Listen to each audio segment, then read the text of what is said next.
Lord hallelujah. खुदा का शुक्र करते हैं आज के दिन के लिए, अच्छे समय के लिए। और सबसे पहले माफ़ी चाहता हूँ देर से ऑनलाइन होने के लिए। जब भी ऑनलाइन होते हैं कोई ना कोई कारण, कोई वजह बन जाती है। आइए हम लोग आज के वचन की तरफ बढ़ते हैं। सबसे पहले मैं बता दूँ, ये ऑनलाइन सर्विस जो हमने अभी ऑनलाइन की है, ये इंडिया में बैठे हुए लोगों को ध्यान में रखते हुए की है, क्योंकि उनके लिए फिर जब हम रात को करते हैं तो उनके लिए सुनना फिर मुश्किल होता है, क्योंकि उधर सुबह का बहुत अर्ली टाइम होता है।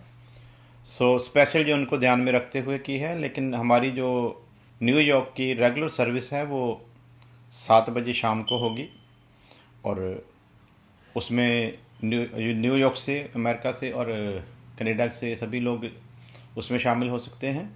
ध्यान रहे, कोई ये ना समझे कि हम लोग बस यही एक मीटिंग करेंगे फिर शाम की नहीं करेंगे। ध्यान रखें, संडे रेगुलर वर्शिप जो न्यूयॉर्क की है वो शाम 7 बजे ही होगी।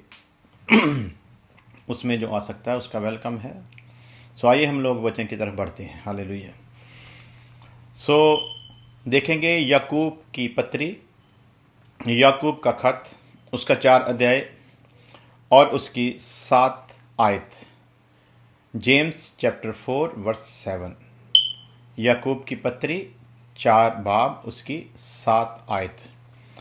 इस तरह लिखा है, इसलिए परमेश्वर के अधीन हो जाओ, इसलिए कि परमेश्वर के अधीन हो जाओ और शैतान का सामना करो, तो वह तुम्हारे पास से या तुम्हारे सामने से भाग जाएगा। प्यारे अजीजों, आज हम इसी बात पर थोड़ी देर के लिए गौर करेंगे कि वचन कहता है कि शैतान का सामना करो तो वह तुम्हारे पास से भाग जाएगा।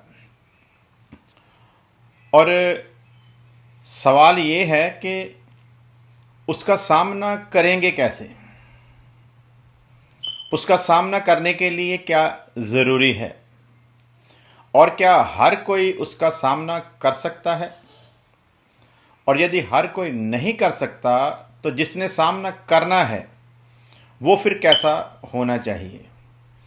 आज सभी शैतान का सामना करने का दावा तो करते हैं, लेकिन देखते हैं जीवन में कि शैतान के ही जकड़े हुए हैं, उसी की रहनुमाई में चल रहे हैं, उसी की इच्छा को पूरा कर रहे हैं, और फिर गीत गाकर अपने मन को बहलाते भी हैं।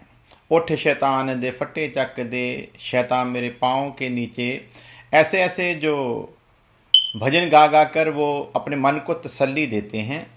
और जब ऐसे भजनों को वो पेश करते हैं, उनके पेश करने के अंदाज से ऐसा नहीं लगता कि वो पंजाबी जी कह दे भी शैतान दे फटे चुकन डे या, बल्कि जब वो अपनी परफॉर्मेंस देते हैं तो ऐसा चलता लगता है कि वो शैतान दे फट्टे नहीं चक्कन डे, बल्कि शैतान उनके फट्टे उठा रहा है, उन्होंने चक्कन डया फट्टे। प्यारे अजीजो, वो भी हंसता होगा, चलता तो तुम मेरी रहनुमाई में है, इच्छा तो तुम मेरी पूरी करता है, और लोगों के सामने कैसा पखंडी है। जैसे राजनेता लोगों के सामने पखंड करते हैं, तू भी तो वैसा ही पखंड कर रहा है। तू कह तो रहा है कि उठ शैतान दे फट्टे चक दे, पर तू गौर कर ते वेख के फट्टे तो तेरे अपने ही चक्के हुए। प्यारे अजीजो, आज हम विचार करेंगे, अगर हमने शैतान का सामना करना है तो ये बात ध्यान में रखना, ये कोई मामूली लड़ाई नहीं। शैतान का सामना करना गली के किसी गुंडे का सामना करना नहीं है। शैतान का सामना करना इस जहां की हुकूमतों का सामना करना नहीं है। शैतान का सामना करना किसी ग्रुप का सामना करना नहीं। शैतान का सामना करना अपने जैसे इंसान का सामना करना नहीं, बल्कि ये वो ताकत, वो शक्ति, वो आत्मा है जिसने बड़ों बड़ों को उनके मुकाम से गिरा डाला है, जिसके सामने बड़े बड़े योद्धा टिक नहीं सके, जिसके सामने समसून को भी घुटने टेकने पड़े, जिसके सामने हवा जो थी वो परमेश्वर के हुक्म को नज़रअंदाज करते हुए उसको, उसकी बात को मानने के लिए तैयार हो गई। ये वो ताकत है जिसने लूसीफर को भी उसके मुकाम से गिरा दिया। ये वो ताकत है जो यीशु मसीह के पास भी आया और यीशु मसीह के साथ भी बात की। सो प्यारे अजीजो, सिर्फ इस बात को कहकर अपने दिल को तसल्ली दे देना कि शैतान मेरे पाँव के नीचे जा उठ शैतान दे फटे चक दे, सो ये सिर्फ बातें हैं। शैतान का सामना कैसे किया जा सकता है, कैसे करेंगे शैतान का सामना, उस पर थोड़ी देर के लिए आज हम लोग विचार करेंगे। और जिन बातों पर विचार करेंगे, यदि कोई ऐसा करता है तो वही है जो शैतान का सामना करने के योग्य है। वरना याद रखना, वो कब गिराकर निकल जाता है किसी को कुछ पता नहीं चलता। बाद में सिर्फ रोना धोना रह जाता है, उसके सिवा और कुछ भी नहीं। सो प्यारे अजीजो, इससे पहले कि वचन में ये बात लिखी जाती कि शैतान का सामना करो तो वह तुम्हारे पास से भाग निकलेगा, उससे पहले वचन में एक शब्द आया और वह शब्द है, इसलिए परमेश्वर के अधीन हो जाओ। किसके अधीन? परमेश्वर के अधीन हो जाओ। यानी कि जिस दुष्ट का सामना करना है, जिस ताकत का, जिस शक्ति का, जिस आत्मा का सामना करना है, इससे पहले कि हम उसका सामना करें, सबसे पहली कंडीशन ये है, वचन फरमाता है इसलिए परमेश्वर के अधीन हो जाओ, उसके फजल भरे हाथों के नीचे आ जाओ। सो प्यारे अजीजो, काम कोई मुश्किल नहीं है। शैतान का सामना करने का जो फार्मूला है ना, वो सबसे अच्छा फार्मूला ये है कि अगर हम लूसीफर के बाप का, अगर हम गुनाह को पैदा करने वाले का, यानी कि गुनाह के बाप का, अगर हमने उसका सामना करना है, इब्लीस का सामना करना है, तो सबसे पहली कंडीशन ये है कि हम अपने आप को खुदावंद खुदा के फजल भरे हाथों के नीचे लेकर आएं। जो उसके फजल भरे हाथों के नीचे होगा, उसको वो कुव्वत देगा, उसको वो ताकत देगा, उसको वो शक्ति मिलेगी कि वो शैतान का सामना कर सके। क्यों? क्योंकि जो खुदावंद खुदा के फजल भरे हाथों के नीचे है, शैतान की जरूरत नहीं कि वो उसका कुछ भी बिगाड़ सके। सो पहली कंडीशन क्या है? यदि हमको उस दुष्ट का सामना करना है तो सबसे पहले ये जरूरी है कि हम अपने आप को परमेश्वर के बलवंत हाथों के नीचे लेकर आएं। परमेश्वर के बलवंत हाथों के नीचे, परमेश्वर के अधीन होना। और कैसे हम लोग उसके हाथों के नीचे आएंगे, कैसे हम लोग उसके अधीन रह सकते हैं, इस पर थोड़ी देर के लिए भी विचार करेंगे कि अधीन होने की बात की है कि परमेश्वर के अधीन हो जाओ। पत्र से लिखता है कि उसके बलवंत हाथों के नीचे आ जाओ। सो प्यारे अजीजो, उसके बलवंत हाथों के नीचे आने का सबसे फार्मूला जो बढ़िया है वो ये है कि अब मैं ना रहा, अब मैं नहीं हूं, अब मेरी कोई ख्वाहिश नहीं, अब मेरी कोई इच्छा नहीं, अब युद्ध मेरा नहीं, अब लड़ाई मेरी नहीं। जिसकी लड़ाई है वो खुद लड़ेगा, मुझको सिर्फ एक ही काम करना है। जैसे एक बाप अपने छोटे बच्चे से कहे, कोई मान लीजिए कि कोई जानवर आ गया या कोई ताकतवर शक्तिशाली आदमी आ गया, तो बाप कहता है बेटा तू पीछे आ जा, मैं हूं ना, मैं इसे देख लूंगा। तो बच्चे का फर्ज क्या है कि वो बाप की बात को माने और बाप के हुक्म को मानते हुए वो बाप के पीछे आकर खड़ा हो जाए। अब लड़ाई बाप लड़ेगा, ये लड़ाई हमारी नहीं है, ये खुदावंद खुदा की लड़ाई है। किसके साथ? शैतान के साथ। जो युद्ध हमारा है असल में वो हमारा युद्ध नहीं है, युद्ध खुदावंद खुदा का है। लेकिन वो शैतान इतना शक्तिशाली भी नहीं कि खुदा को उसके साथ युद्ध लड़ना पड़े। युद्ध हमारा है लेकिन ढंग खुदावंद खुदा बताएगा। सो ये बात याद रखना, खुदा उन्हीं की मदद करता है जो सबसे पहले अपने आप को उसके अधीन लेकर आते हैं, जो अपनी खुदी का इनकार करते हैं और ये मान लेते हैं कि मैं कुछ भी नहीं हूं। उनकी खुदा मदद करता है। उनकी मदद नहीं करता जो खुद भी लड़ने की कोशिश करते हैं और साथ साथ में कहते हैं कि जहां मैं बलहीन हो जाऊं वहां तू मुझे संभाल लेना। सो प्यारे अजीजों, बात को फिर समझे। खुदावंद खुदा लड़ाई उसी की लड़ेगा जो अपने आप को खुदावंद खुदा के अधीन करेगा। और रही बात शैतान के साथ युद्ध करने की, परमेश्वर को शैतान के साथ युद्ध करने की कोई ज़रूरत नहीं है। ज़्यादातर लोग कह देते दो ताकतें हैं बराबर की, हम बीच में लटके हुए हैं। शैतान परमेश्वर के सामने कोई ताकत नहीं, शैतान का कोई वजूद नहीं, शैतान की कोई हस्ती नहीं, बल्कि हमारी लड़ाई लड़ रहा है परमेश्वर। और चाहता क्या है कि हम उससे कुव्वत पाकर इस युद्ध को खुद लड़ें।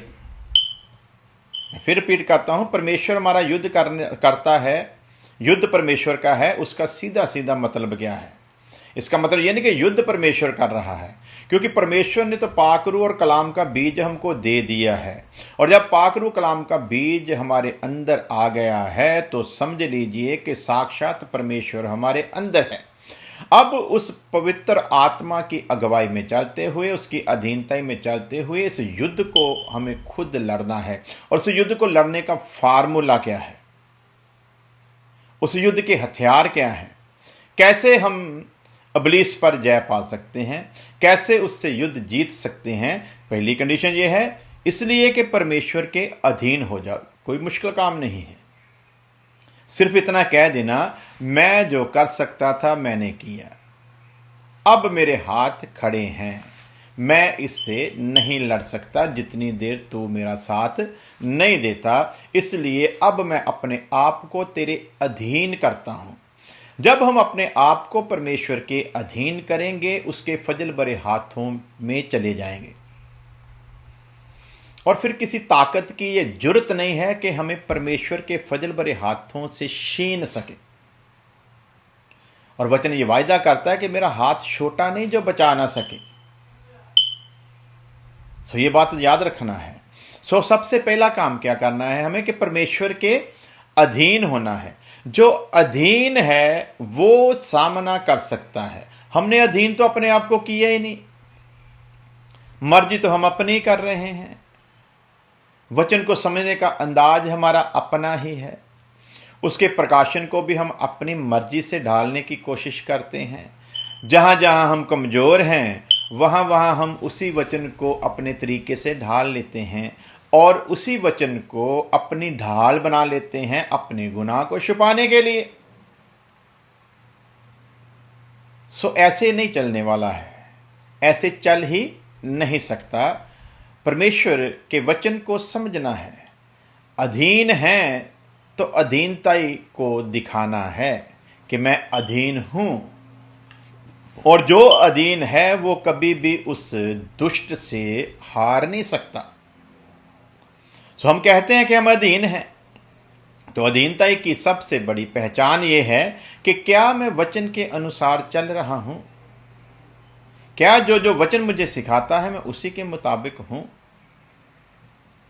कहीं मैं किसी गलत शिक्षा के हाथ में तो नहीं चला गया? कहीं कुछ ऐसा तो नहीं जो सुनने में मुझको बहुत अच्छा लगता है, कहीं कुछ गड़बड़ हो? कहीं जिनको मैं बहुत जबरदस्त प्रीचर टीचर मानता हूं, कहीं जिनको मैं बहुत बड़े भविष्य वक्ता मानता हूं, कहीं जिनको मैं बहुत बड़े चंगाई के वरदान पाए हुए मानता हूं, कहीं कुछ गड़बड़ तो नहीं है? इन सारी बातों को उसके अधीन रहकर समझना है। जब इन सारी बातों को उसके अधीन रहकर समझेंगे तब शैतान जो है वो हमारे पास, पंजाबी च कह दिए, फटक नहीं सकता, लागे भी नहीं आ सकता। क्यों? परमेश्वर के अधीन होने का मतलब है कि आपने अपने आप को उस आग के हवाले कर दिया है जिसके पास आने मात्र से ही शैतान की टोटल ताकत नष्ट हो जाती है। पंजाबी च कह दिए, तवा गर्म होवे ते मक्खी उहदे उत्ते बहिंदी नहीं, ठंडा होवे ते फिर बह जाती है। सो प्यारे अजीजो, ये बात याद रखना, यदि तो हमने उसके अधीन, उस आग के अधीन जो सब कुछ जलाकर खाक करने की कुदरत रखती है, यदि तो हमने अपने आप को उस आग के हवाले कर दिया है, तो याद रखें ये दुष्ट कुछ भी नहीं है उनके लिए जिन्होंने अपने आप को उस आग के हवाले किया है। वचन में लिखा वो प्रचंड आग है और उस आग का सामना करना अबलीस के लिए मुश्किल ही नहीं बल्कि नामुमकिन भी है। और ख़ास बात यह है, ये कोई परमेश्वर के बराबर की ताकत नहीं है, परमेश्वर का सिरजा हुआ एक हथियार है और परमेश्वर चाहता है कि हम उस पर जय पाएं। पहली कंडीशन क्या है? अपने आप को उसके अधीन करें। तो विचार कीजिए कि हमने अधीन किया है या सिर्फ बातों से कहते हैं कि मैं अधीन हूं। आज ज्यादातर जो पखंड है वो यही चल रहा है कि हम कहते तो हैं कि अधीन हैं, लेकिन जब गौर किया जाता है तो अधीनता नजर आती नहीं। यही वजह है कि हर बार हर जगह पर वो हमसे छेड़खानी कर जाता है। हम एक मुकाम को पाने के लिए बहुत कोशिश बहुत मेहनत करते हैं और वो थोड़ा सा ही काम करके हमारी पूरी की पूरी मेहनत को गिरा जाता है। उसके पीछे का कारण क्या है? हम कहते तो हैं कि हम अधीन हैं, लेकिन वास्तव में अधीन हैं नहीं, क्योंकि जो अधीन है उसकी पहचान है। अधीनता की सबसे बड़ी पहचान यह है कि जो अधीन है वो सामने वाले की सुनता है। अधीन का मतलब यह है कि वो वचन को बहुत गहराई से समझने की कोशिश करता है। अधीन का मतलब यह है कि वो हर पल अपने आप को जांचता रहता है कि मैं अपने मुकाम पर खड़ा हूं कि नहीं। जो खुदा ने मुझको बनाया है उसमें मैं कहीं इधर उधर हुआ तो नहीं। मेरी आंखें उसी तरफ लगी हुई हैं जिस तरफ खुदा ने लगाई हैं, जहां आंखें इधर उधर देखना शुरू कर चुकी हैं। सो प्यारे अजीजों, बात मुश्किल नहीं है, ये भी बात ध्यान रखें। परमेश्वर के अधीन होना बात मुश्किल नहीं है, लेकिन मुश्किल भी है। उनके लिए मुश्किल है जो नया जन्म पाने के बाद भी जिस्म की ख्वाहिश के अनुसार चलना चाहते हैं। उनके लिए मुश्किल था, मुश्किल है और मुश्किल ही रहेगा। परंतु जो इंसान नया जन्म पाकर ये दृढ़ निश्चय ले चुका है और जिसने पुराने मनुष्य को मसीह यीशु की समानता में दफन कर दिया है, जिसने शरीर की सारी अभिलाषाओं को, उसकी कामनाओं को सलीब पर लटका दिया है, जिसने ये घोषणा कर दी बपतिस्मे के समय कि अब मैं मसीह के साथ दफन हो गया हूं। और याद रखें, दफन होने वाला तो मैं था, लेकिन जो बाहर आया वो साक्षात मसीह यीशु, वो प्रचंड आग है और किसी भी ताकत की ये जुर्रत नहीं कि उस प्रचंड आग का सामना कर सके। सो प्यारे अजीजों, इस बात को समझें। सिर्फ गीत गाने से कि उठ शैतान दे फटे चक दे, इदां नहीं चके जाने, उन्हें तुहाडे चके हुए ऑलरेडी। जब रिहर्सल कर करके स्टेजों पर आकर डांस कर करके गाते हो ना, तो समझ लो कि तुमने उसके फट्टे नहीं चके, उसने तुम्हारे चके हुए हैं। जब परफॉर्मेंस देकर अपने आप को पेश करने का यत्न करते हो पुलपट पर आकर, तो समझ लो कि फट्टे उसी ने तुम्हारे चके हुए हैं। याद रखना, युद्ध उस ताकत से है जो हर इंसान के पास एक अलग तरीके से आता है। युद्ध उसके साथ है जिसके साथ यदि अधीन नहीं है तो उसके सामने एक पल भी टिक नहीं सकते। इसलिए सबसे पहली कंडीशन, परमेश्वर के अधीन हो जाओ। अधीनताई ही सबसे बड़ी और अहम बात है। जो अधीन हो जाएगा उसके लिए वचन हमको और क्या सिखाता है, आइए आगे बढ़ते हैं। पहला पत्रस 5 अध्याय उसकी 8 आयत, सचेत हो। यहां पर सावधान रहने के लिए बोल रहा है। क्यों बोल रहा है सचेत हो? क्योंकि दुश्मन जो है वो बड़ा ही चालाक है। दुश्मन बहुत ही खतरनाक है। दुश्मन एक ऐसा राजनीतिज्ञ है जो ऐसी षड्यंत्र रचता है, जो ऐसी राजनीति खेलता है कि आपको पता ही नहीं चलता कि कब आप गिर गए हैं।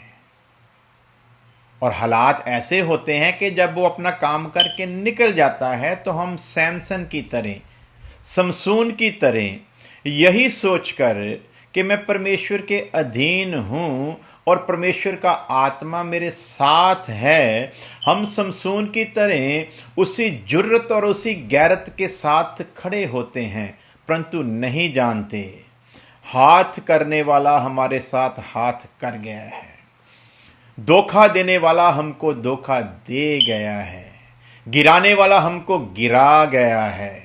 हमको पता भी नहीं होता और हम उसी जोर से उठने की कोशिश करते हैं।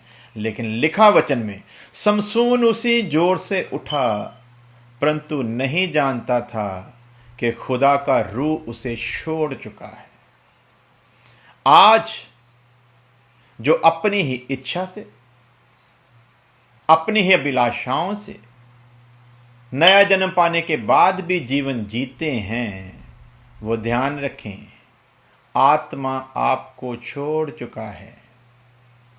आत्मा किसी के अंदर उदासी की हालत में है, किसी के अंदर निराशा के हालत में है, किसी के अंदर बुझ चुका है।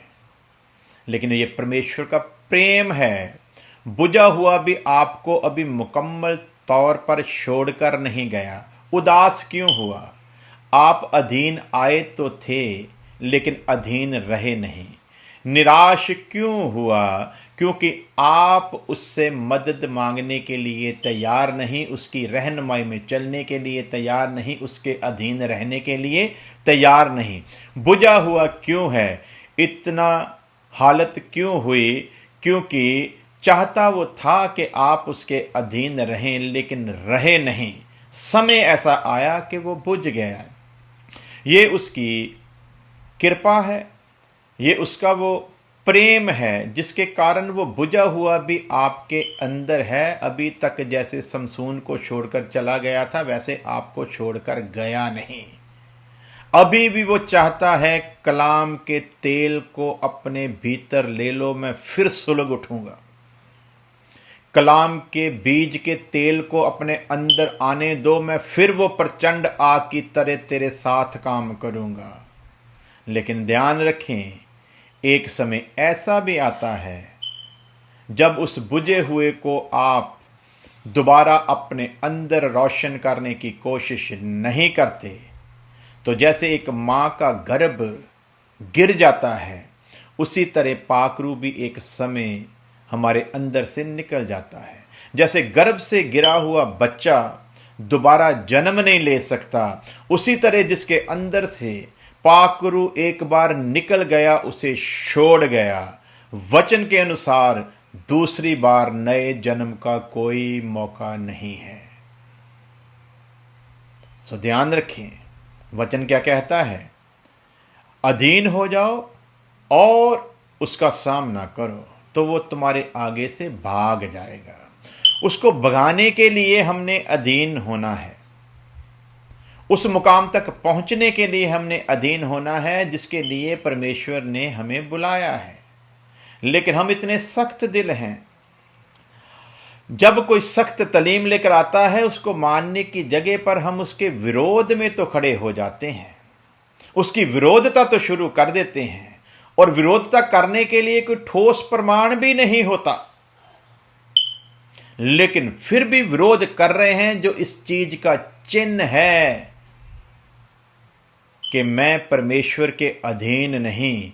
क्योंकि जो उसके अधीन है उसको अधीनताई में रहने वालों की पहचान है।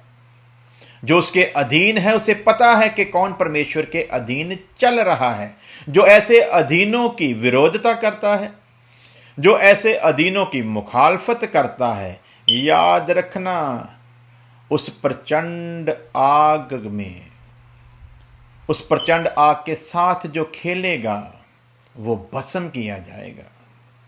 सो प्यारे अजीजों, वचन के मुताबिक पहला पॉइंट ये है कि हमें उसके अधीन होना है, फिर अधीन होकर सामना करेंगे तो वो भागेगा। जो अधीन नहीं उनके आगे से कभी भागेगा नहीं। दूसरी बात, सुचेत हो, सतर्क हो, सावधान हो। जो सुचेत रहेगा, सुचेत रहने के लिए वचन क्यों फरमाता है? इसलिए क्योंकि दुश्मन बहुत चालाक है।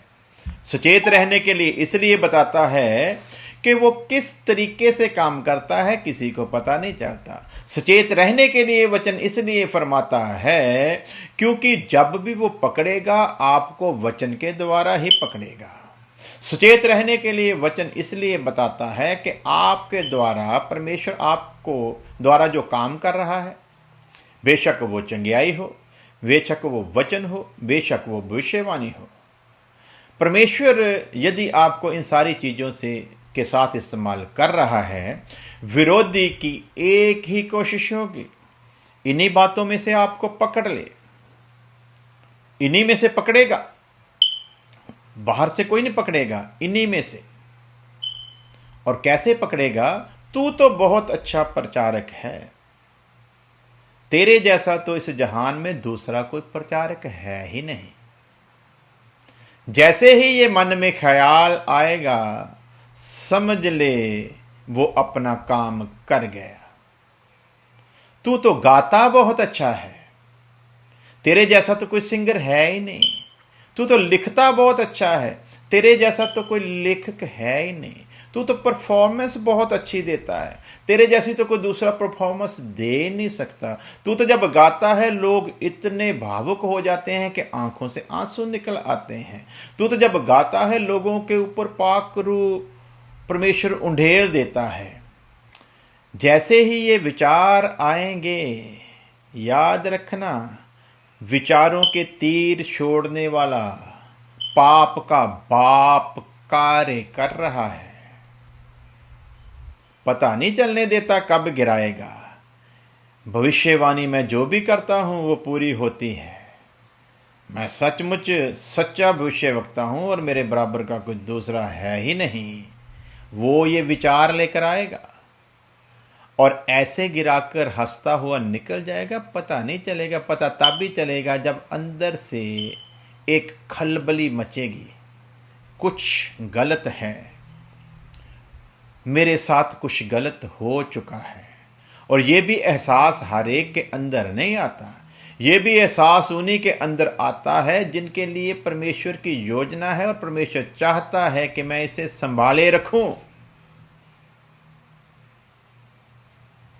और यदि आपके अंदर ये विचार आने भी बंद हो गए हैं तो समझ लो कि या तो आत्मा बुझ चुका है या फिर नए जन्म का काम खत्म हो चुका है।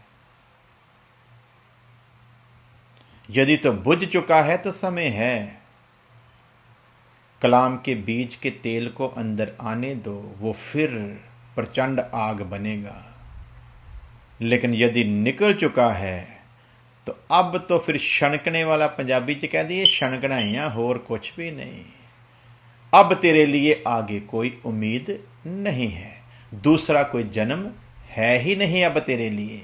क्योंकि एक बार जब वो छोड़ देता है फिर नए जन्म का काम खत्म हो जाता है। प्यारे अजीजों, इसलिए वचन कहता है सचेत हो, दुश्मन खतरनाक है, काम करने का तरीका खतरनाक है, गिराने का तरीका खतरनाक है, धोखा देने का तरीका खतरनाक है। लेकिन हम इतने फन्ने खान बन के बैठे, नहीं मुझको नहीं गिरा सकता, मेरे साथ वो छेड़छाड़ नहीं कर सकता। मेरे भाइयों, याद रखना, बेशक नया जन्म पाने के कारण हमारा रुतबा तो दाऊद से ऊपर का है। फिर मैं रिपीट करता हूं, बेशक नया जन्म पाने के कारण हमारा रुतबा दाऊद, अब्राहम, मूसा से ऊपर का है। लेकिन यदि अपनी जिंदगी पर गौर करें तो नया जन्म पाने के बाद भी यदि दाऊद से तुलना करेंगे तो अपने आप को बहुत कम पाएंगे। और यदि दाऊद जैसे इंसान को वो गिरा सकता है, यदि दाऊद की नजरों पर वो अपना कब्जा जमा सकता है, यदि वो दौद की नजर को दुष्ट बना सकता है, तो फिर आप और हम हैं ही क्या। दौद चाहता तो नजरें फेर लेता। मैं खुदा का नबी हूं, खुदा ने मुझे इतना रुतबा दिया है, और एक औरत की क्या औकात कि वो मेरी धार्मिकता को गिरा सके। लेकिन उस दुष्ट ने दौद को इस्तेमाल किया उसकी नज़रों के द्वारा। प्यारे अजीजो, याद रखना, परमेश्वर मदद उन्हीं की करता है जो सचमुच उसकी राह पर चलने के लिए तैयार है। परमेश्वर उस दुष्ट से बचाता उन्हीं को है जो इस बात का निर्णय ले चुके हैं, मैं अब गुनाह का गुलाम होकर नहीं जीऊंगा। उसी के लिए है ये सारी योजनाएं। उसी को वचन सतर्क रहने के लिए कहता है, उसी को वचन सावधान कहता है, उसी को वचन कहता है कि सुचेत हो, सावधान हो जा, लड़ाई खतरनाक है, दुश्मन बहुत घिनौना है। दूसरा शब्द क्या है? जागते रहो।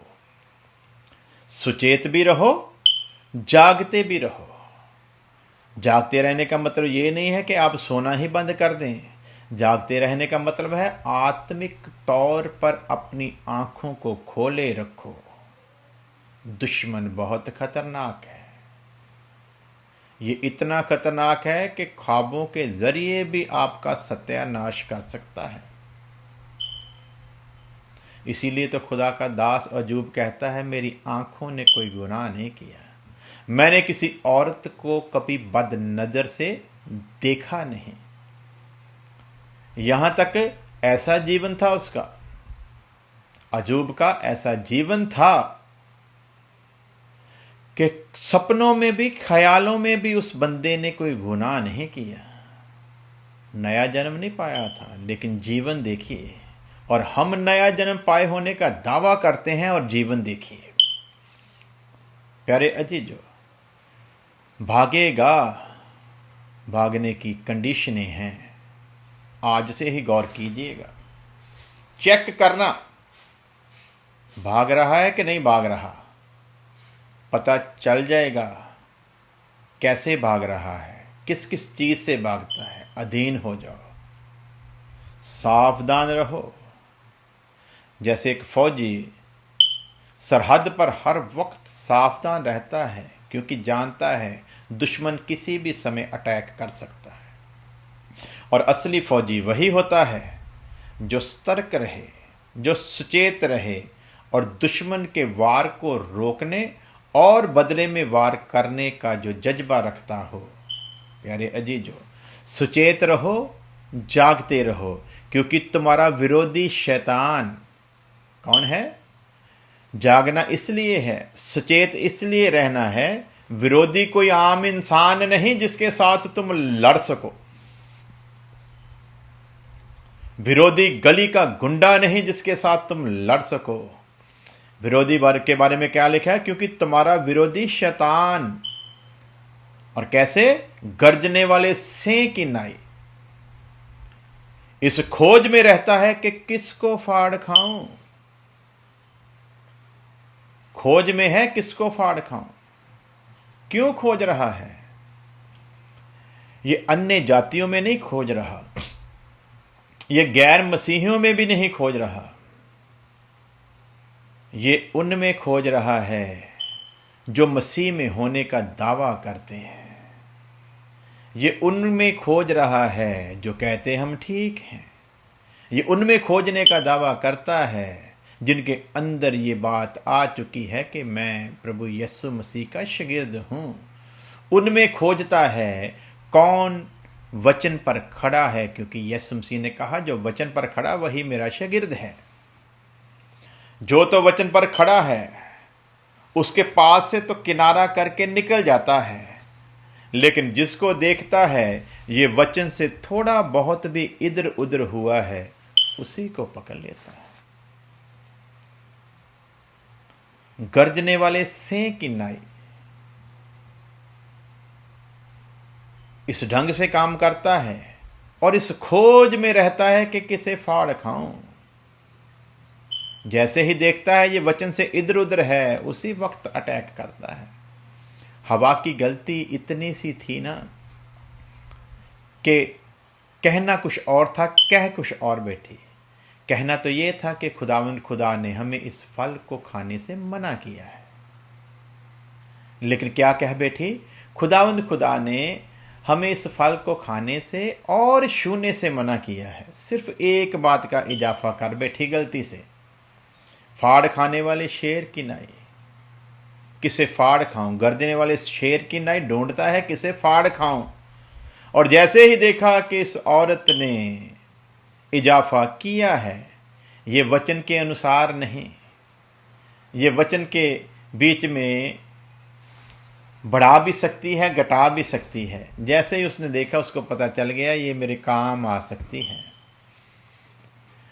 गर्जने वाले सेंक की नाई आया हुआ, फाड़ खाया उसने उसी वक्त अपना काम कर गया। और इसी तरीके से वो हर समय काम करता रहता है। इसलिए सचेत हो, जागते रहो, क्योंकि विरोधी दुश्मन शैतान है और इसको लाइटली मत लेना। इस दुश्मन को लाइटली मत लेना। बस खुदा के आगे एक ही दुआ करो कि खुदावंद खुदा मुझ पर फजल बनाए रख के मैं तेरे अधीन रह सकूं। क्योंकि जो अधीन है उसके पास नहीं आएगा, जो सचेत है उसके पास भी नहीं आएगा, जो जागता है उसके पास भी नहीं आएगा, जो सावधान नहीं है उसको फाड़ खाएगा, जो जागता नहीं उसको फाड़ खाएगा, जो अधीन नहीं उसको फाड़ खाएगा। लेकिन जो इन बातों में कमजोर नहीं है उसके पास नहीं आएगा, साइड करके निकल जाएगा। उसके सामने इसकी औकात ऐसी होती है जैसे कोई बंदा मोटरसाइकिल पर जा रहा है और देखता है कि दूर नाका लगा हुआ पुलिस का, और उसे पता है कि मेरे पास डॉक्यूमेंट पूरे नहीं हैं, एकदम से रास्ता बदलेगा। उसी तरह ये शैतान दूर से ही देख लेता है और इसे पता चल जाता है ये जो है ना, ये वो नहीं जो बपतिस्मे से पहले था, ये वो नहीं जो नया जन्म पाए से पहले का था, ये वो है जो मसीह की सूरत पर है। दूर से ही किनारा करके निकल जाएगा। प्यारे अजीजों, वचन में और देखते हैं, क्या करें कि ये हमारे सामने से भागे। क्या करना चाहिए कि ये हमारे सामने से भाग जाए। इफिसियों का खत 4 अध्याय 25 से लेकर 27 आयत तक। Ephesians chapter 4 verse 25 to 27। इफिसियों का खत पौलुस का लिखा हुआ, 4 बाब उसकी 25 से लेकर 27 आयत तक। इस कारण झूठ बोलना छोड़कर क्या करना है।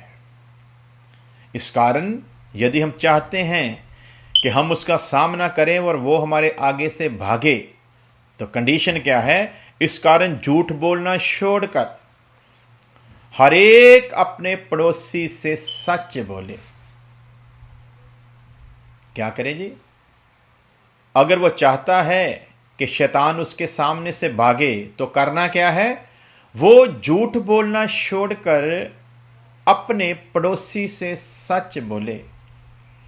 और फक्की फरीसियों ने यीशु मसीह से पूछा था, हमारा पड़ोसी कौन है?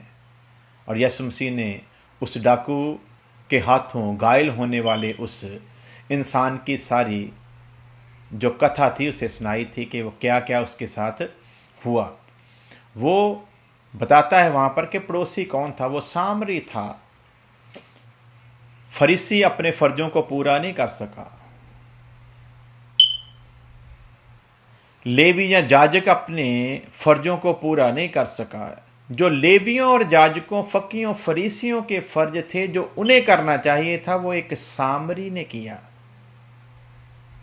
प्यारे अजीजों, सामरी कोई और नहीं थे। सामरी कोई अन्य जाति, कोई गैर यहूदी नहीं थे।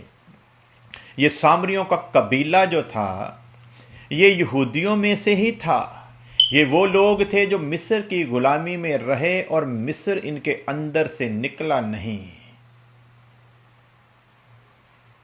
इसलिए जो गैरतमंद यहूदी लोग थे वो इनके साथ मेल जोल नहीं रखते थे। और अब देखेंगे कि वो जो सामरी था ना, उसके बारे में यीशु मसीह पूछता है उनसे, फिर तुम्हारे ख्याल से कौन अच्छा था, कौन पड़ोसी था? तो उन्होंने कहा कि वही जिसने ये सब कुछ किया। सो प्यारे अजीजो, इस संसार ने तो प्रभु यीशु मसीह को ठुकराया, इस संसार ने तो उसे कबूल नहीं किया, इस संसार ने तो उसे गैर समझा, लेकिन बावजूद इसके उसने इस सारे संसार की मरम पट्टी उसी तरह की जैसे उस सामरी ने की। प्यारे अजीजो, सबसे जरूरी क्या है? हमारे पड़ोसी कौन है? वो जो वचन के अनुसार जीवन जीते हैं, वो जो वचन का डर अपने जीवन में रखते हैं, वो जो परमेश्वर के अधीन है, वो जो सचेत हैं, वो जो सावधान हैं, वो जो जागते हैं, वो हमारे पड़ोसी हैं। और उनके साथ झूठ बोलना महापाप है। और आज कलीसिया में ये पाप अपने पूरे यौवन पर है। जितना झूठ हम कलीसिया में कलीसिया के लोगों के साथ बोलते हैं, उतना तो शायद झूठ गैर मसीही लोग भी एक दूसरे के साथ ना बोलते हों। और कहते हम क्या हैं? शैतान मेरे पांव के नीचे। गाना क्या गाते हैं? उठ शैतान दे फटे चक दे। प्यारे अजीजो, सर्वशक्तिमान परमेश्वर जो पताल की गहराइयों तक देखने की कुदरत रखता है, जब आप अपने पड़ोसी से झूठ बोल रहे हैं, मैंने पड़ोसी की परिभाषा बता दी कि पड़ोसी है कौन। कलीसिया में जो वचन के अनुसार चलता है वो हमारा पड़ोसी है। जिसने नया जन्म पाया वो हम जो इसी पड़ोसी के साथ वचन के अनुसार यदि हम झूठ बोलते हैं तो समझ लो कि हम शैतान का सामना नहीं कर रहे, बल्कि उसकी चाल में आ चुके हैं। वो हमारे साथ हाथ कर चुका है। इसलिए वचन क्या कहता है? यदि तू चाहता है कि तू शैतान का सामना करे और वो तेरे सामने से भागे, तो सबसे पहली कंडीशन, तू अपने भाइयों से सच बोल।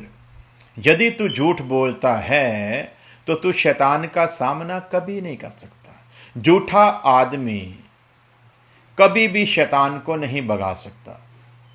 झूठ पर खड़ा आदमी शैतान के सामने कुछ भी वजूद नहीं रखता, बल्कि शैतान को उसके साथ कोई छेड़छाड़ करने की भी जरूरत नहीं, क्योंकि जो झूठ को प्रिय जानता है वो परमेश्वर की नहीं बल्कि शैतान की औलाद है।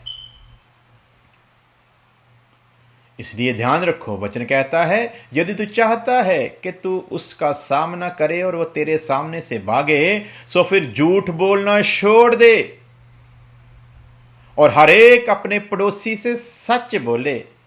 रखते हैं जुर्रत? आज जितना झूठ दूसरे सेवकों के बारे में सेवक बोल रहे हैं ना, इतना झूठ तो जेल में पड़े हुए कैदी भी नहीं बोलते होंगे। अगर कोई किसी सेवक की प्रशंसा करता है कि वो अच्छा है, वो सही राह पर चल रहा है, वो सत्य पर चल रहा है, हम एप्रिशिएट नहीं करते, बल्कि हमारे अंदर एक खौफ का आत्मा आ जाता है। अब यदि इसके सामने मैंने ये प्रशंसा कर दी और कह दिया कि सचमुच वो अच्छा है, तो फिर ये मेरे हाथ से निकल जाएगा। अब विचार क्या आता है? एक ही झटके में उसकी सारी धार्मिकता को इसके दिमाग से निकालकर बाहर फेंक दूं, ताकि इसके मन में उसके प्रति भ्रम आए और ये मेरे साथ जुड़ जाए। प्यारे अजीजो, ऐसा आदमी चाहे रोज स्टेज पर चीख चीख कर कहता हो कि शैतान मेरे पाँव के नीचे, ऐसा आदमी चाहे रोज गीत गागा कहता हो उठ शैतान दे फटे चक दे, पहचान कर लो ਇਹਦੇ ਫੱਟੇ शैतान ने पहला ही ऑलरेडी चके हुए हैं। जो कलीसिया के लोगों के साथ झूठ बोलता है ਉਹਦੇ भी फट्टे चके हुए हैं। वो कदे भी शैतान का सामना नहीं कर सकता, वो कदे भी ਉਹਦੇ सामने खलो ही नहीं सकता। ਤੇ वचन की कहता है, तुसी सारे अस्त्र शस्त्र पहन लो ताकि तुसी उस बुरे दिन दे विच सब कुछ मुका के खड़े हो सको। प्यारे अजीजो, वचन तो कहता है लेकिन हम करने के लिए तैयार नहीं है। मैं फिर रिपीट करता हूं ताकि आप लोगों को समझ आए। यदि हम चाहते हैं कि वो हमारे सामने से भागे, नंबर 1 उसके अधीन होना जरूरी है, नंबर 2 सचेत होना जरूरी है, नंबर 3 जागते रहना जरूरी है, नंबर 4 कलीसिया में कभी भी एक दूसरे से झूठ नहीं बोलना। जहां जिसकी प्रशंसा बनती है उसे करने से कभी गुरेज नहीं करना। और रही बात कमियों की, यदि किसी में है तो पहले तो पर्सनली तौर पर उसे समझाने की कोशिश करो। नहीं समझता, 1-2 और साथियों को बोलो कि उसे समझाने की कोशिश करे। फिर भी नहीं समझता तो फिर वचन में लिखा है ऐसे लोगों से किनारा कर दो, ऐसे लोगों को छोड़ दो, क्योंकि ये वो लोग हैं जो कलीसिया में गंदगी को फैलाएंगे। ये वो लोग हैं जो कलीसिया में खुद तो शैतान के हाथों बिके हुए हैं लेकिन दूसरों को भी उनके मुकाम से गिराने का यत्न करेंगे। इसलिए ध्यान रखें, कलीसिया में एक दूसरे से कभी झूठ नहीं बोलना। सेवक की नज़र में अपनी इज्जत को बढ़ाने के लिए कलीसिया के किसी दूसरे मेंबर की मुखालफत नहीं करना। यदि ऐसा करते हैं तो फिर शैतान का सामना कभी नहीं कर सकते, बल्कि शैतान के हाथों बिक चुके हैं। आगे देखते हैं, पड़ोसी से सच बोले क्योंकि हम आपस में एक दूसरे के अंग हैं। क्या हैं जी? अंग हैं। झूठ क्यों नहीं बोलना? क्योंकि हम एक दूसरे के अंग हैं। तो ध्यान रखें, जब मैं कलीसिया में किसी दूसरे की मुखालफत कर रहा हूं, जब मैं कलीसिया में किसी दूसरे की विरोधता कर रहा हूं, तो समझ लें कि मैं कलीसिया को अपना अंग नहीं समझता। मेरी आंख चाहे टेढ़ी हो, चाहे ढंग सिर ना हो, मैं अपनी आंख की बेइज्जती कभी नहीं करूंगा।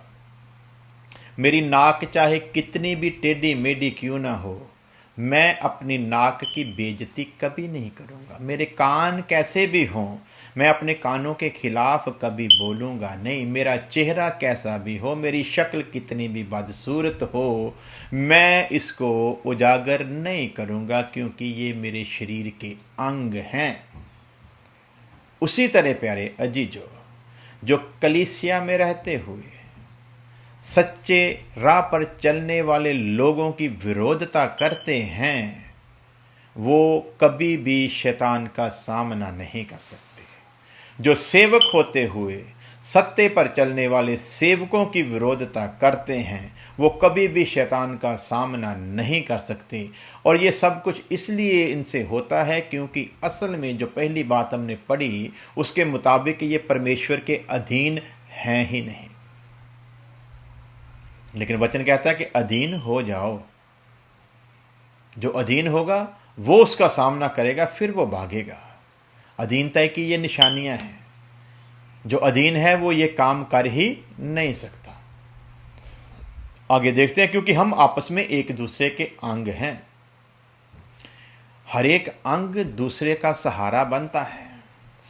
अगर इस चीची उंगली पर चोट लगी है, दूसरा हाथ फटाफट इसे पकड़ता है सहारा देने के लिए। हम जानते हैं कि ऐसा करने से कुछ ज़्यादा फर्क पड़ने वाला नहीं, लेकिन इस हाथ का फटाफट इसको पकड़ लेना इस बात को दिखाता है कि मुझे अपने इस अंग से कितनी मोहब्बत है और मैं इसके दर्द में कितना इसका मददगार हूँ। जिन लोगों में ये जज्बा है उनके सामने इस शैतान का कोई वजूद नहीं, उनके सामने इस शैतान की कोई औकात ही नहीं है। लेकिन जो ऐसा नहीं करते वो कुछ भी कर लें, कुछ भी कह लें, लोगों में कितना भी झूठ बोल लें, लेकिन कभी भी अपने आप को परमेश्वर के सामने निर्दोष नहीं पाएंगे। प्यारे अजीजों, आगे बढ़ते हैं। क्रोध तो करो पर पाप मत करो। यदि कोई कलीसिया में गलत चाल चल रहा है, यदि कोई कुछ गलत देख रहे हो, क्रोध तो तभी आएगा ना जब परमेश्वर के लिए आपके अंदर गैरत है। क्रोध उसी पर आएगा जिसके लिए आपके दिल में हमदर्दी है। जिसके लिए आपके दिल में हमदर्दी नहीं, उस पर आप क्रोध क्यों करेंगे? उस पर क्रोध करने की क्या ज़रूरत है? जिसको हम अच्छा नहीं समझते, मान लीजिए कि वो जा रहा है, सामने उसके गड्ढा है और हम जानते हैं कि वो गिरेगा, हमको मोहब्बत ही नहीं है, हमारे मन में आएगा खुद गिरेगा, जब चोट चाट लगेगी अपने आप आगे से सही ढंग से चलेगा। लेकिन यदि आप किसी से प्रेम करते हो और आपको पता चले कि सामने गड्ढा है और ये गिरेगा, आप भागोगे उसे रोकने के लिए, आवाज़ दोगे उसे रुक जाने के लिए। क्यों? क्योंकि आप नहीं चाहते कि वो गड्ढे में गिर जाए। आज यदि कोई सेवक क्रोध कर रहा है तो उसे क्रोधी की पदवी मत दो। वो क्रोध इसलिए कर रहा है क्योंकि आपकी जान से उसको मोहब्बत है। वो नहीं चाहता कि आप नाश हों, वो नहीं चाहता कि आप इब्लीस का सामना ना कर पाएं, इसलिए वो क्रोध करता है। लेकिन क्रोध करने वाले के लिए वचन क्या कहता है? क्रोध तो करो, अच्छा है, क्रोध होना चाहिए, ये जज्बा होना चाहिए। यीशु मसीह ने भी जब हैकल में गया इस काम को किया, लेकिन वहाँ पर उसने कोई पाप नहीं किया। उसी तरह हमको भी यदि क्रोध करते हैं तो कोशिश करें क्रोध क्रोध तक ही रह जाए, क्रोध पाप ना हो। क्योंकि वो जो गरजने वाला इसी ताक में है कि किसको फाड़ खाऊं, वो हमारे क्रोध में, जैसे कहते हैं कि आग में घी डालने का काम कर सकता है। वो हमारे क्रोध को किसी भी समय पाप के रूप में बदलने की कुदरत रखता है, क्योंकि बाहर से विचारों के तीर छोड़ता है। सो प्यारे अजीजों, क्रोध तो करो लेकिन अच्छाई के लिए, क्रोध तो करो भलाई के लिए, क्रोध तो करो किसी की उन्नति और तरक्की के लिए। लेकिन ये क्रोध किसी को गिराने के लिए, किसी को दबाने के लिए, किसी को बेइज्जत करने के लिए नहीं होना चाहिए। क्रोध करो पर पाप ना करो। सो प्यारे अजीजों, जो क्रोध करता है वो हमारी आंखों में चुभना शुरू हो जाता है। हम सोचते हैं ये पाप कर रहा है, लेकिन नहीं, हर एक क्रोध पाप नहीं बनता। लेकिन कुछ क्रोध हैं जो पाप का रूप धारण कर लेते हैं, और वही होते हैं जो अधीन नहीं लेकिन क्रोध कर रहे हैं। उनको वो फिर इस्तेमाल कर जाता है, उनसे पाप करवा देता है। इसलिए ध्यान रखें, कलीसिया में किसी के खिलाफ बोलने से पहले 100 बार सोचो। और अब अगली बात, फिर क्या हमें खिलाफ नहीं बोलना चाहिए? खिलाफ बोलने से पहले, जिनके खिलाफ बोलना चाहिए उनके खिलाफ बोलने से पहले अपने सारे फर्जों को पूरा कर लो। यदि वो सारे फर्ज पूरे करने के बावजूद भी आपको लगे कि ये बंदा सुधर नहीं रहा और कलीसिया के लिए ये कलंक है, फिर उसकी थोड़ी विरोधता नहीं बल्कि मुकम्मल तौर पर विरोधता करनी है, ताकि उस गंद को कलीसिया से निकालकर बाहर फेंका जाए। क्योंकि ये हमारा फ़र्ज है, ये हमारा कलीसिया हमारा घर है, और यदि हमारे घर को कोई गंदा करे तो उस गंदगी को बाहर फेंकना हमारी सबसे बड़ी जिम्मेवारी बनती है। लेकिन इससे पहले ये काम करें, अपने सारे कर्तव्यों को पहले पूरा करें। बिगड़े हुए विश्वासी को सुधारने का पूरा यत्न करें, बिगड़े हुए सेवक को सुधारने का पूरा यत्न करें। यदि फिर भी नहीं सुधरता तो फिर समझ लो ये कलीसिया के लिए गंदगी है। फिर से किसी भी कीमत पर कलीसिया में रहने भी नहीं देना। फिर चाहे कोई जो कुछ भी कहे, आपको जज करने का अधिकार नहीं, आपको किसी पर उंगली उठाने का अधिकार नहीं, फिर किसी की बात नहीं सुननी, क्योंकि वचन ने हमको जज करने का अधिकार दिया है।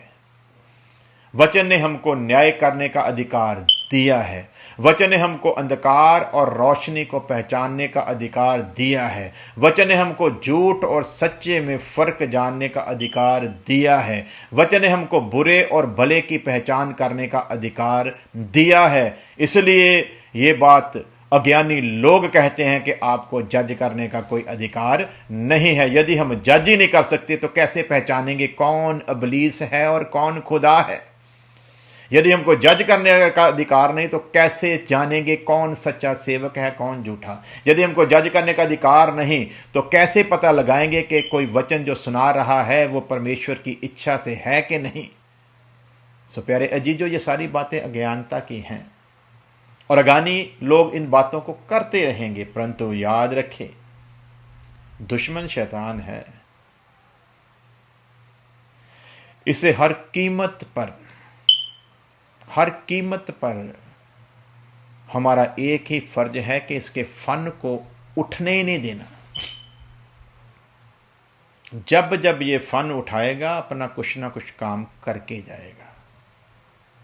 और ये असल में फन उठाता नहीं, ये फन तभी उठाता है जब हम इसको फन उठाने का समय देते हैं। इसलिए वचन में लिखा, समय को बहुमूल्य जानो।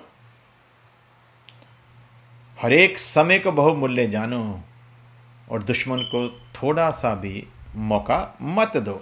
सो लिखा है, क्रोध करो परंतु पाप मत करो। और क्रोध भी कब तक? लिखा है, सूर्य अस्त होने तक तुम्हारा क्रोध ना रहे। कहीं ऐसा ना हो कि तू उसी क्रोध में सो जाए। लेकिन वचन क्या कहता है? सूर्य अस्त होने तक तुम्हारा क्रोध ना रहे। क्यों?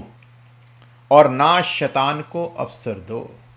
यदि तू क्रोध में ही रह गया, वो जो गर्जने वाला इस ताक में है कि किसे फाड़ खाऊं, उसे अवसर मिल जाएगा तेरे क्रोध को पाप की शक्ल में बदलने का। और जैसे ही उसको ये समय मिलेगा वो 100% अपना काम करेगा, काम करके निकल जाएगा। पछतावा कुछ लोगों में आ जाता है और वो फिर सुधरने की यत्न में लग जाते हैं, लेकिन कुछ ऐसे होते हैं जिनको पता भी नहीं चलता।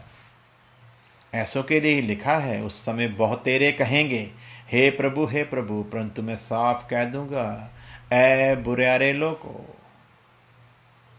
ऐ कुकर्मियों, मेरे सामने से निकल जाओ क्योंकि मैं तुम्हें जानता नहीं। ये उनको थोड़ी कहना है जो गैर कौम के लोग हैं, जो थे तो मसीह में, चलते भी तमाम उम्र मसीह में ही रहे, लेकिन मसीह के थे नहीं। इसलिए वचन की उसी आयत पर जाते हैं, समय इजाज़त नहीं देता कि इसको आगे लेकर जाएं। सो उसी बात पर जाते हैं, याकूब 4:7 पर, परमेश्वर के अधीन हो जाओ। अधीनता ही सबसे बड़ा फार्मूला है, क्योंकि जो परमेश्वर के अधीन है, परमेश्वर की ये जिम्मेवारी बनती है उसे संभाल कर रखे। जो परमेश्वर के हाथों में आ गया है, किसी की जुर्रत नहीं परमेश्वर के हाथों से उसे छीन सके। खुदा आप सबको बहुत बहुत आशीष दे। दुआओं में याद रखें, एक दूसरे के लिए दुआ करते रहें। अंतिम दिनों में हम लोग अपनी सांसें ले रहे हैं, इससे पहले इन सांसों के साथ हमारा रिश्ता टूट जाए, सांस खत्म होने से पहले पहले जिस धार्मिकता को सिद्ध करने के लिए हमें परमेश्वर ने नया जन्म का मौका दिया है, उस धार्मिकता को सिद्ध करके इस संसार से कूच करें, ताकि उस अनंत जीवन के वारिस हो सकें जिसके लिए परमेश्वर ने हमको बुलाया है। खुदा आप सबके साथ हो, आप सबको बहुत बहुत आशीष दे। मेरे लिए, मेरे परिवार के लिए, सेवकाई के लिए हमेशा अपनी दुआओं में याद रखें। खुदा आप सबको बहुत बहुत आशीष दे, हमेशा आप पर उसका अनुग्रह बना रहे। आइए प्रार्थना करते हैं।